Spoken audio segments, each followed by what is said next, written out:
यह कहानी है एक छोटे से गांव के रहने वाले गौतम और उसके बेटे गुलाब का। गौतम एक साधारण किसान था। उसके पास बहुत कम जमीन था, जिसके कारण उससे पूरे साल का भी खुराक नहीं चल पाता था। पूरे साल खुराक जुटाने के लिए वो दूसरों के खेत में भी मजदूरी किया करता था, जिसके कारण गौतम अपनी पूरी जिंदगी खेतों में मेहनत और दूसरों के खेत में मजदूरी करते हुए बिता दिया। उसकी ख्वाहिश थी कि उसका बेटा गुलाब पढ़ लिख कर बड़ा आदमी बने और उस जिंदगी को जिए जिसे गौतम खुद कभी नहीं जी सका। अपना बेटा की सपनों को साकार करने के लिए गौतम पूरी मेहनत करना और मन लगाकर शुरू कर दिया। वो दिन भर खेत में काम व दूसरों के खेतों में मजदूरी करता और शाम में घर आकर खाना बनाता और अपना बेटा गुलाब का भी ध्यान रखता।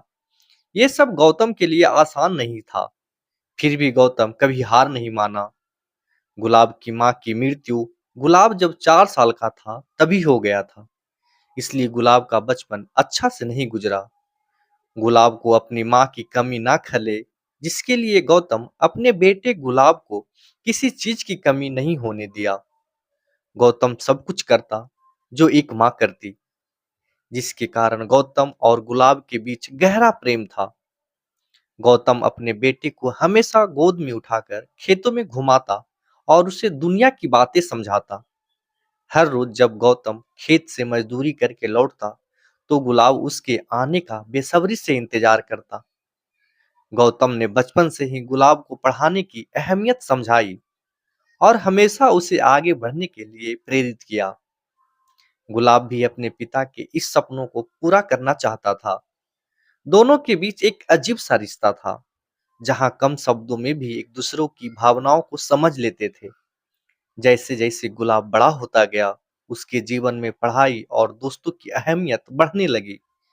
उसने पढ़ाई के लिए शहर का रुख किया, जहां उसका दाखिला एक बड़े स्कूल में हो गया। गांव से शहर जाने के बाद गुलाब का ध्यान धीरे धीरे अपने पिता से हटने लगा।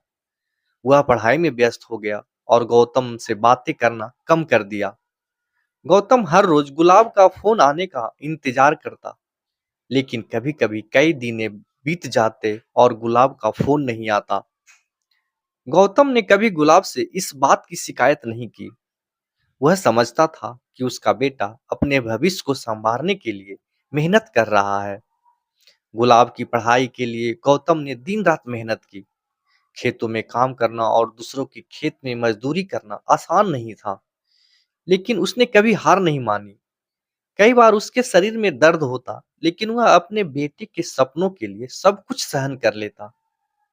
उसने अपनी जरूरतों को बहुत छोटा कर लिया था, ताकि वह गुलाब की पढ़ाई का खर्चा उठा सके।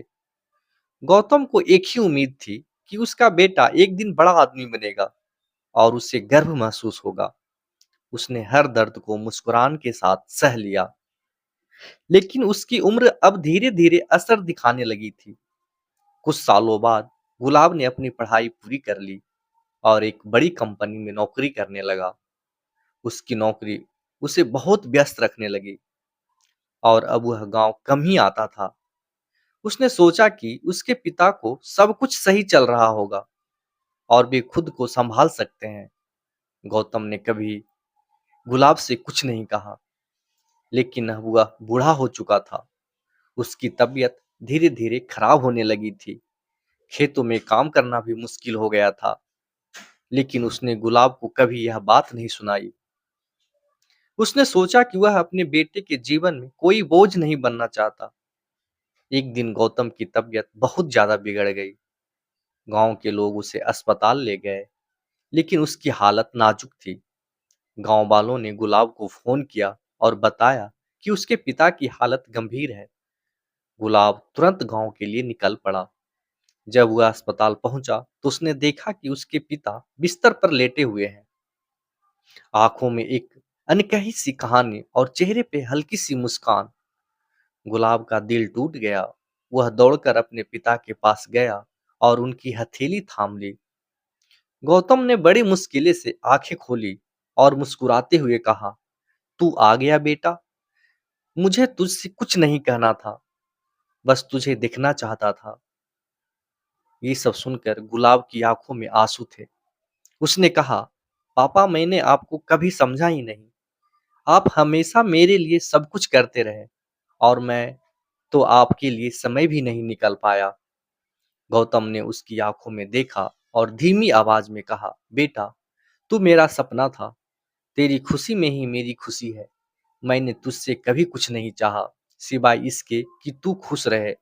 कुछ ही देर बाद गौतम ने अपनी अंतिम सांसें ली। गुलाब का दिल भारी हो गया। उसने महसूस किया कि उसके पिता ने उसके लिए कितनी कुर्बानियां दी और वह कभी उनका शुक्रिया भी नहीं अदा कर सका। गौतम की विदाई ने गुलाब को जीवन की एक बड़ी सच्चाई सिखाई। हम कभी-कभी अपने करीबियों की कुर्बानियां को समझने में देर कर देते हैं। गुलाब ने ठान लिया कि वह अपने पिता की यादों के साथ अपने जीवन को जिएगा और उनके सपनों को पूरा करेगा। इस कहानी से यह सीखने को मिलता है कि माता-पिता हमारे लिए जो कुछ करते हैं, वह बिना किसी स्वार्थ के होता है। वे बिना कुछ कहे हमारे लिए अपनी जिंदगी न्यौछावर कर देते हैं।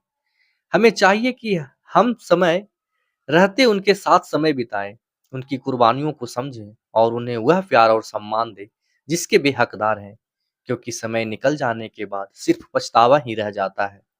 अगर मेरी कहानी आपको अच्छी लगता हो तो आप मेरे चैनल को सब्सक्राइब करें। जय हिंद, जय भारत, धन्यवाद।